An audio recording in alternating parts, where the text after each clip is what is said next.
आपके पास क्या खबर है? क्या सदर पाकिस्तान सीपेक 2 पर बात करेंगे? क्योंकि बहरहाल उनका हमेशा से दावा रहा है कि सीपेक 1 भी उन्हीं का ब्रेन चाइल्ड था। क्या खबर है? थैंक यू मेहर। देखें, जो सदर पाकिस्तान का दौरा चीन है, ये 3 पॉइंट से इंतहाई अहमियत का हामिल है। पहले नंबर पे तो इस वक्त जो इलाकाई सूरत हाल है और चीन और हालिया जो एक इम्पोर्टेंट कॉन्फ्रेंस हुई है शंघाई ताउन तंजीम की, उसमें आपने देखा है कि पाकिस्तान ने इम्पोर्टेंट रोल प्ले किया है और अब पाकिस्तान पे तमाम जो बैनुल अक़वामी बिरादरी है उसकी नजर है, क्योंकि पाकिस्तान इस वक्त डिसीजन मेकिंग की साइड पर आ रहा है। इससे कबल पाकिस्तान ने बहुत अच्छे तरीके से यूएस के साथ ट्रेड डील को फाइनल किया है और उसके साथ अब पाकिस्तान की बिग अचीवमेंट ये है कि पाकिस्तान ने चीन के साथ जो सीपेक फेज 2 है उसको स्टार्ट किया है। सीपेक फेज 1 भी आसिफ अली जरदारी जो कि प्रेसिडेंट ऑफ पाकिस्तान है उनका माइंड था, और अब जो सीपेक फेज 2 है जिसमें बिजनेस टू बिजनेस डील होने जा रही है, बिजनेस टू बिजनेस डील में जो हो रही है वो प्राइवेट सेक्टर और government to government sector Pakistan में इन्वेस्टमेंट करेगा। जो इम्पोर्टेंट पॉइंट है माइनिंग में और इसके साथ साथ जो दीगर इम्पोर्टेंट सेक्टर हैं जिसमें आईटी है, एग्रीकल्चर है, इसमें चीन की इन्वेस्टमेंट होगी। अच्छा, और तीसरा पॉइंट इस मुलाकात का ये है कि इस वक्त पाकिस्तान ने चाइनीज जो आईपीपीज हैं उनके लिए जो पेमेंट अदायगी करनी है उस पर पाकिस्तान को रिलीफ चाहिए, क्योंकि पाकिस्तान में आप देख रहे हैं कि इस वक्त सैलाब की सूरत हाल है। सख्त सूरत हाल है। और मुदस्सिर, मुझे ये भी बताइएगा कि आईएमएफ वफ्द भी 25 सितंबर को दूसरे इक्तिसादी जायजे के लिए पाकिस्तान आएगा।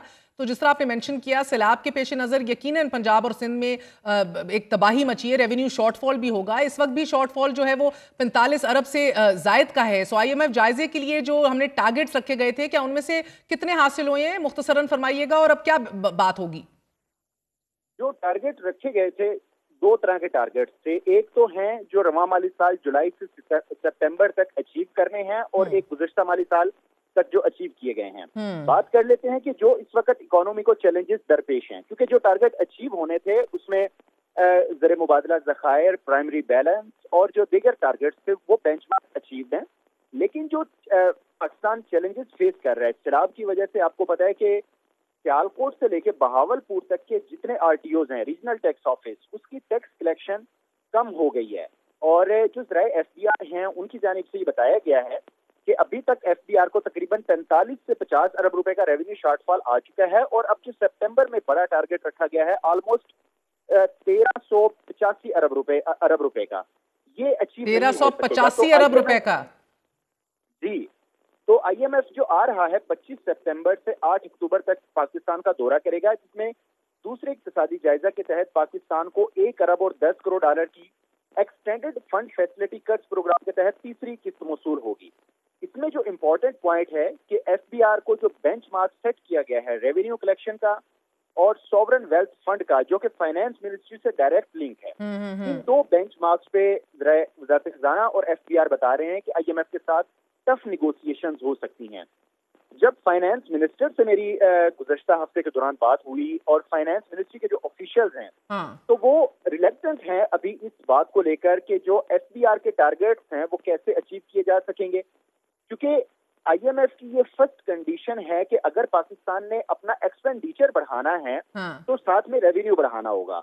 और आपको पता है कि इस वक्त जो हालात हैं, बिल्कुल 3080 अरब रुपए से जायद का जुलाई से लेकर सितंबर तक टारगेट अचीव करना था, उसके लिए 21% GDP 21% tax to GDP ratio को बढ़ाना था। लेकिन टिल दिस टाइम मैं बात कर रहा हूं कि 15% वो ग्रोथ है। तो यहाँ पे आके एफबीआर की जो परफॉर्मेंस है वो पुअर साइड पे है, वो वीक साइड पे है। तो आप ये कह सकते हैं कि एफबीआर की जो आईएमएफ के साथ नेगोशिएशन होगी वो बड़ी सख्त होंगी। इस दफा बहुत बहुत शुक्रिया मुदस्सिर हमारे साथ मौजूद थे। नाज़रीन, रवा माली साल अभी तक तजारती खसारे में भी 29% इजाफा हुआ है। हुकूमत की स्ट्रैटेजी जो है अब 80 से 9 इसका जायजा लेना पड़ेगा। There indeed very challenging times ahead. हुकूमत तो 60 अरब डॉलर तक बरामदात बढ़ाने का दावा भी कर रही थी, but it's a different ball game with the floods now.